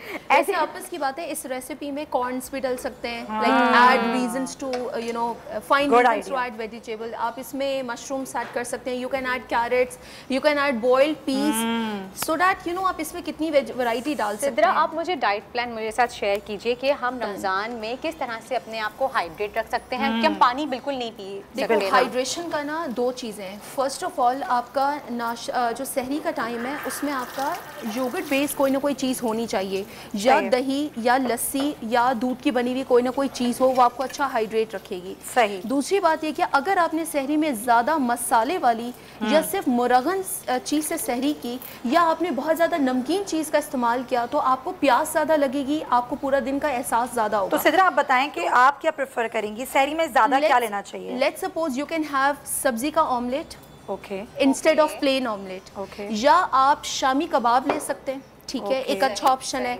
या आप कोई कम तेल में पकी हुई सब्जी और गोश्त का सालन ले सकते हैं। अकेले अगर आप गोश्त का सालन खाएंगे विद लॉट्स ऑफ नितार, वो by the end of the day आपको अच्छा खासा यू नो वो करेगा, यानी कि प्याज का एहसास ज़्यादा होगा, प्लस सीने में जलन अच्छी खासी होगी। बिकॉज लोग सहरी के बाद तो फौरन सोना प्रेफर कर रहे होते हैं, लोग जाग तो नहीं रहे। दही का जो कहते हैं कि दही भी एक टोटका है, सो गुड, तो दही का इस्तेमाल सहरी में ज़रूर होना चाहिए, ठीक है। तो मैं ये कहती हूँ ये आपकी सहरी हो, और फिर ये कि पूरा दिन भूख का एहसास नहीं हो, तो लोग व्हाइट आटे की रोटी खाते हैं, लोग ब्राउन आटे की रोटी डालना ही नहीं चाह रहे, जस्ट द फैक्ट कि जी लोगों को वो ब्राउन आटे की रोटी इतनी अट्रैक्ट नहीं करती। हाँ, अंडे में डिप कीजिए। यस, आप सीधे अपनी बात कंप्लीट कीजिए, फिर मैं व्यूअर्स को बताऊंगी किस तरह से हमने पिज्जा बॉम्ब की फिलिंग की है। यस, तो आपने होल व्हीट की रोटी जो है वो इस्तेमाल कर सकते हैं। अच्छा, फिर गो फॉर अफ्तारी। अब अफ्तारी में वी स्टार्ट विद शरबत। शरबत में सबसे प्रॉब्लम यह है कि जब उसमें काला नमक डल रहा है, उसमें चीनी डल रही है, और उसमें अक्सर लोग पेपर डाल रहे होते हैं, जैसे कि शरबत है, शरबत में काला नमक वो काली मिर्च डाल रहे होते हैं, उससे प्रॉब्लम होता है। सो द आइडियल शरबत वुड बी शिकंजमी, या ये जो आजकल सीजनल नहीं आए हुए तरबूज का शरबत, कैरी का ये शरबत, बहुत अच्छा है, आपका आलू बुखारे का शरबत, आपका ये जो है प्लम्स हैं इसका शरबत, अमरूद का आपने डाल दिया वो शरबत हो सकता है। तो यू नो हर फ्रूट का शरबत, तरबूज का शरबत, और चीनी की जगह हम गुड़ भी यूज कर सकते हैं। नहीं, चीनी एंड गुड़ गिव सेम कैलोरीज, तो आप उसमें स्वीटनर डाल दें। मेरे घर में शरबत बनता है, we add sweetener to give it that sweet taste, और लेकिन नो नमक नथिंग, ठीक है। ये तो बड़ा बढ़िया आपने दिलचस्प इसी तरह से पीच है, पीच का शरबत आप ले सकते हैं, लेकिन छिलका और गूदा साथ डालेंगे, यानी छिलका उतारना नहीं है। लोग छिलका उतार के इस्तेमाल करते हैं, बंद कर दो। हाँ जी, बंद कर ये चीज़ है, ठीक है। अच्छा, अब मैं थोड़ा सा बताती चलूँ आप लोगों के हमने क्या किया। आपने देखा होगा कि हमने छोटे छोटे से पेड़े बना के, छोटी छोटी रोटी बना के हमने उसको बेल लिया था। अच्छा, इसका आइडियल साइज जो है वो इतना होगा, आपने इतना बड़ा साइज रखना है इसका, कि हम सबने मिक्स करके जल्दी जल्दी बनाया है तो वो थोड़ा सा हमने बनाया है। आप ये देख सकते हैं, ये वाला आइडियल साइज है। मैं आपको थोड़ा सा खोल के भी दिखाऊंगी कैसे इसमें से, ये देखें आप। ओह वाओ, ये देखें, जबरदस्त। ठीक है जी। इसमें हमने किया क्या कि जब हमने रोटी को स्ट्रेट बेला, उसमें मैंने पिज़्ज़ा सॉस इजीली मार्केट में अवेलेबल है, आपने 1 टीस्पून पिज़्ज़ा सॉस उस पर स्प्रेड किया। उसके बाद चिकन की जो फिलिंग हमने बनाई थी आपने वो रखी उस पर, मोज़रेला चीज़ मेरे पास यहाँ पे, चेडर चीज़ मेरे पास यहाँ पे है, वो उस पर ऊपर से जितनी आपको डालनी है चीज़, जिसको ज़्यादा पसंद है वो ऐड कीजिए। न्यूट्रिशन साथ जब आप बहुत ज़्यादा लॉट्स ऑफ हाई फैट चीज़ डालेंगे, ये मैं बीच में बताती रहूँगी। आप क्या कहेंगे, हम क्या डालेंगे? और उसके बाद मैंने कॉटेज चीज़ डाल दें, कॉटेज चीज़ डाल दें, that is the good healthy option. मैं रेसिपी जब तक थ्रेड्स नहीं आते ना तब तक मजा नहीं आता। फिर मजा 2 टाइम्स, उसके बाद आप उसमें ऑलिव्स ऐड कीजिए, उसके बाद आप इसको बॉल बना के दोबारा से इसका पेड़ा बना के राउंड बना लीजिए, और फिर उसके बाद अंडे में डिप करके ब्रेड क्रम्स में डिप कीजिए और इसको डीप फ्राई कर लीजिए। डीप फ्राई अगर नहीं करना तो आप इसको ओवन में फॉटाइल के बेक भी कर सकते हैं 180 डिग्रीज पे। आप इसको 15 मिनट के लिए आप बेक कर लीजिए, या फिर आप एयर फ्रायर कर सकते हैं। डालडा कुकिंग ऑयल से इसको आप ब्रश कीजिए ऊपर से और इसको एयर फ्रायर में रख दीजिए। और सिद्रा कह रही हैं अगर आप हेल्दी खाना चाहते हैं तो आप कॉटेज चीज़ यूज करें। और इसको मेरे ख्याल से ओवन वाला idea was the excellent option कि आप इस तरह लें, लेकिन इसमें अगेन रिफाइंड फ्लावर है, मैदा यूज़ हुआ है, और रिफाइंड फ्लावर आपको पेट भरा हुआ नहीं इफेक्ट लेता, आपके ब्लड प्रेशर्स, आपके शुगर्स और आपको मोटापे की तरफ भी ज़्यादा धकेलता है। तो व्हाट इफ के अच्छा मैं पता क्या करती हूँ, मैं पिज्ज़ा डो में हाफ एंड हाफ कर लेती हूँ, आधा आटा आधा मैदा। ये भी सही है, ये चीज़ मैं पूरी बनाती हूँ, मैं पूरी ये करती हूँ। हाँ, वो फिर वो पूरी नहीं रहती, there is a little difference but it's more acceptable and it's a healthy version. I make pancakes and I add whole wheat आटा पैनकेक में, तो वो पैनकेक उसी तरह बन जाता है। बहुत अच्छी बात बताई सिद्रा आपने, यानी कि अगर इसमें मैंने 2 कप मैदा लिया है आपने पिज्जा डो बनाने के लिए, तो 1 कप मैदा लें और 1 कप आप लाल चक्की का आटा ले लें, मिक्स कर लें। Very good. तो अब जी रेसिपी को मैं रिवाइज कर देती हूँ। आप लें पिज्जा डो बनाने के लिए 1 कप मैदा और 1 कप आप चक्की का आटा ले लीजिए, और उसमें बाद में आप जो इंग्रेडिएंट्स हमने बताए हैं उसको राइस करने के लिए वो आप लॉट्स ऑफ वेजिटेबल्स डाल दें, कॉटेज चीज डिफरेंट कर सकते हैं और ओवन में बेक कर दें, तो ये आपका अच्छा हेल्दी वर्जन हो जाएगा। अच्छा, एक चीज बस आखिर में पूछना चाहती हूँ कि जो डायबिटिक पेशेंट्स हैं, जो कोलेस्ट्रॉल हाई कोलेस्ट्रॉल हैं, तो उनकी डाइट क्या रहनी चाहिए बहुत ही बैलेंस रमजान? सेम जैसे मैंने अभी बताई ना, सेम उन लोगों के लिए भी जाएगा। अच्छा, हमने इफ्तार में शरबत से स्टार्ट किया, शरबत के बाद हम ये कहते हैं फ्रूट चाट नहीं हो, फ्रूट सैलेड हो। मतलब हम फ्रूट सैलेड का बेड़ा गर्द करते हैं जब हम उसमें नमक, काली मिर्च, चाट मसाला यानी उसका मसाला डाल रहे हैं, चीनी डाल रहे हैं, आई एम सॉरी वो जो ऑरेंज कलर का पाउडर होता है वो इसमें डाल रहे होते हैं, जिससे हम इसका वो जो कैलोरीज है वो बढ़ा रहे होते हैं, और हम उसका फिर हम कहते हैं लोग के वेट गेन क्यों होता है, और उसमें क्रीम डालते हैं, मेयोनीज डालते हैं, रशियन सैलेड की तरह बना लेते हैं। हम अब काम करेंगे, हम सिद्रा को दोबारा से अपने शो में इनवाइट करेंगे और हम प्रॉपर इनसे डाइट प्लान पूछेंगे। सिद्रा क्विकली आपसे पूछेंगे कि हम दिन में पानी बिल्कुल कम पिया जाता था, हम किस तरह ज्यादा से ज्यादा पानी पिए, जल्दी क्विकली बता दीजिए। इफ्तारी के बाद से लेके जब तक आप रात में सो नहीं रहे हो, आप हर आधे घंटे के बाद या घंटे बाद डेलिबरेटली 1-1 ग्लास पानी पिए। यानी शरबत इसमें इंक्लूडेड नहीं है, शरबत नहीं, पानी, सादा पानी। How the way you are going to rehydrate yourself as best as you can, ये वो टेक्निक होगी कि जिसको आपने करना है, मतलब वो पेट बहुत भरा होता है तो वो नहीं। चलें जी, thank you so much Sidra, बहुत बहुत शुक्रिया आपका। आपने और सुमैया आपका भी, आपने सारे अच्छा पिज्जा बॉम्ब्स बनाया, ये मैं लेके जाने वाली हूं, पहले बता रही हूं, और आपने हमें इतनी अच्छी टिप्स दी डाइट अपनी डाइट कंट्रोल करने के हवाले से, हाइड्रेट रखने के हवाले से। थैंक यू सो मच जी। तलहा, अब चलते हैं तलहा की तरफ, अब मैं आपको थोड़ी देर में ज्वाइन करती हूँ। राइट वर्दा, सुमैया और उनके साथ न्यूट्रिशनिस्ट सिद्रा भी मौजूद थी और पिज्जा बॉम्ब्स बना रहे थे। रमजान के महीने में बॉम्ब्स आपको नहीं बनाने चाहिए थे, बॉल्स बना लेती तो ज्यादा अच्छा होता है। मूविंग फॉरवर्ड फ्राइज मुझे बहुत अच्छी लगी। इफ्तारी में फ्रूट ज़्यादा से ज़्यादा खाने चाहिए और फ्रूट्स को नेचुरल रखने दीजिए, मसाला चीनी से अवॉइड करें, ये क्रीम वगैरह अच्छी नहीं है। जो अल्लाह ताला ने नेचुरली कुदरती उसको ताकत दी है वो अपने जिस्म में अंदर ले जाने दीजिए, वही आपके लिए फ़ायदेमंद होती है। खैर आगे बढ़ते हैं, कुछ खबरें भी शामिल करते हैं। Important news related to food in the market and the prices. वफाकी हुकूमत की हिदायत पर यूटिलिटी स्टोर्स पर रमज़ान पैकेज शुरू कर दिया गया है। रमज़ान रिलीफ पैकेज के तहत हर शहरी 19 अशिया खुरनोश की खरीदारी के लिए 3000 रुपए की सब्सिडी हासिल कर सकता है। ये रमज़ान पैकेज हर साल आता है, इसमें अरबों रुपए दिए जाते हैं utility stores corporation of Pakistan को, ताकि सस्ती अशिया खुरनोश अवाम को मैसर हो सके। लेकिन सैडली एकदम से चीज़ें गायब हो जाती हैं। यूटिलिटी स्टोर पर सामान आता है, 1-2 दिन में गायब हो जाता है और फिर ये पैकेज ऐसे लगता है जैसे आया ही नहीं है। तो उम्मीद करता हूँ यूटिलिटी स्टोर्स कॉर्पोरेशन अपनी परफॉर्मेंस बेहतर करेंगे। कोयटा का रुख करते हैं, वहाँ मौजूद है हमारे नुमाइंदे गजनफर। बताइए गजनफर, कोयटा में इस वक्त क्या हालात हैं यूटिलिटी स्टोर्स पर? जी बिल्कुल, रमज़ान मुबारक आते ही जो है शहर में यूटिलिटी स्टोर्स पर रश बढ़ गया है। ताहम वहीं पर जो है हम देख रहे हैं कि आटा, घी और चीनी की शॉर्टेज यहाँ पर मौजूद है, जिसकी वजह से यहाँ पर लोगों को परेशानी का सामना करना पड़ रहा है। ताहम यूटिलिटी स्टोर्स वालों का कहना यह है कि स्टॉक कम है और लोगों की तादाद जैसे ही माल आता है वो चला जाता है, जिसकी वजह से लोगों को मुश्किलात का सामना करना पड़ता है। इस वक्त एक शहरी यहाँ पर मौजूद है, इनसे जानते हैं। बताइएगा क्या रिलीफ मिल रहा है यूटिलिटी स्टोर्स पर? कोई चीज़ भी नहीं भाईजान, 3 दिन हो गया मैं आ रहा हूँ ना, कोई घी वही बाजार वाला रेट पे मिल रहा है, कोई चीज़ भी रिलीफ वाला है ही नहीं। तीसरा दिन है, चौथा दिन है, मैं आ रहा हूँ, कोई चीज़ मैंने उठाया ना है, पता नहीं। जी आपने सुना कि यहाँ पर जो बेशतर अफराद इस तरह हैं जो यही शिकायत करते हुए दिखाई दे रहे हैं कि खासकर जो चीनी, घी और आटे के हवाले से शिकायत आ रही है, और जो घी यहाँ पर यूटिलिटी स्टोर पर मौजूद है ये भी जो है रिलीफ के नर्ख पर नहीं बेचा जा रहा, जिनका कहना है कि जो रिलीफ के नर्ख पर है। राइट, गजनफर कोयटा से थे और ये कंफर्म कर रहे थे, उनके साथ एक कोयटा का रिहायशी भी था जिनका ये कहना था कि मैं 3 दिन से आ रहा हूँ लेकिन कुछ सस्ते में नहीं मिल रहा। वही मार्केट के रेट्स हैं।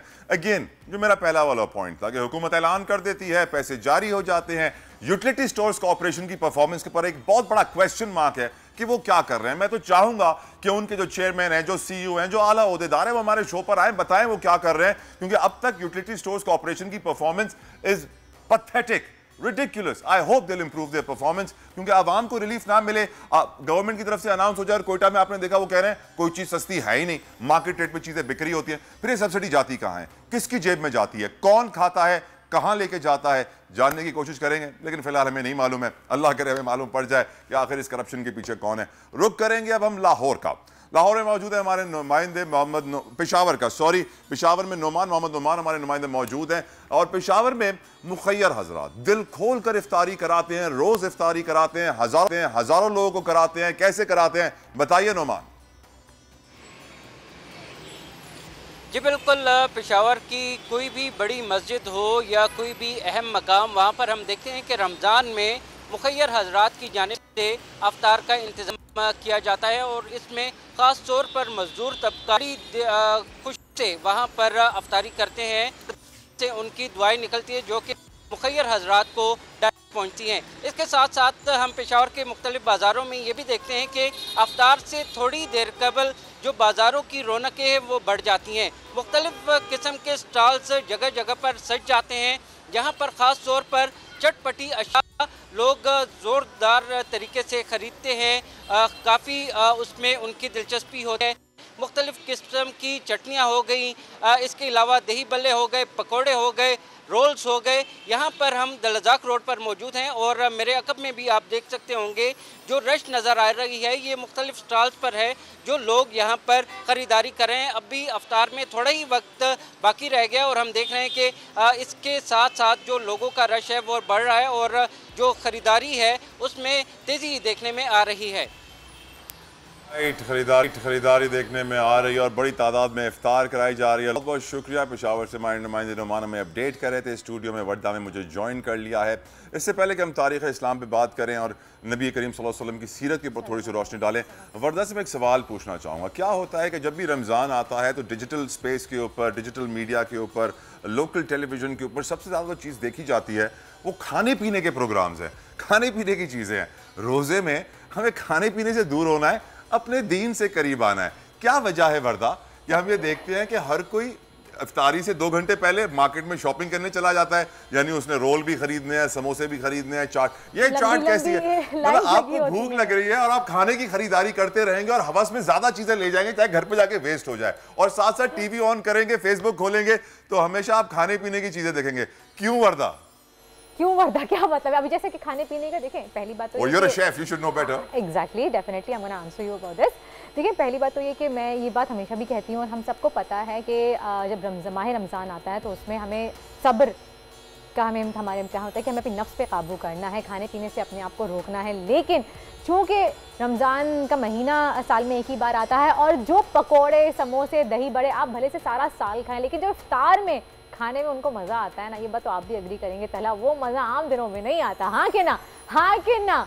ऐसा है कि नहीं है? नो 50-50, नहीं, डिप्लोमेटिक आंसर मत दें तला, ये होता है। अच्छा, और क्योंकि बच्चे भी रोज़ा रख रहे होते हैं, बच्चों की रोज़ा खुशाई भी होती है, घर में दावतें भी हो रही होती हैं, इफ्तार पार्टी होती है, एक मिल बैठने का बहाना मिल जाता है। और इस दफ़ा तो ऐसा हुआ है कि 3 साल बाद हम आपस में अपने दोस्तों के साथ, अज़ीज़ व अक़ारिब के साथ इफ्तार करेंगे, तो इस वजह से शायद थोड़ा सा ज़्यादा यकीनन। और आप अगर देखें नबी करीम सल्लल्लाहु ताला अलैहि वसल्लम की सीरत अगर देखें तो उनके घर में तो 3-3 दिन तक चूल्हा जला ही नहीं और उन्होंने हमेशा ही सब्र रखा। तो यकीनन अपने आने वाले प्रोग्राम में सीरत नबी को तफसीलन डिस्कस करेंगे और आपको बताएंगे कि किस तरह वो सब्र का मुजाहरा करते थे। ना सिर्फ नबी करीम सल्लल्लाहु अलैहि वसल्लम, उनका पूरा घर, पंचतन पाक, अहले बैत किस तरह सब्र करते थे, ये भी आपको तफसीलन बताएंगे तारीख इस्लाम पर। लेकिन आज का वक्त हमारा पूरा होता है। मुझे और वर्दा को इजाजत दीजिए। कल फिर आपसे मुलाकात होगी। अपना बहुत ख्याल रखिएगा और अफ्तारी में हेल्दी स्टफ खाइएगा, फ्राइड आइटम से परहेज कीजिएगा। अल्लाह हाफिज।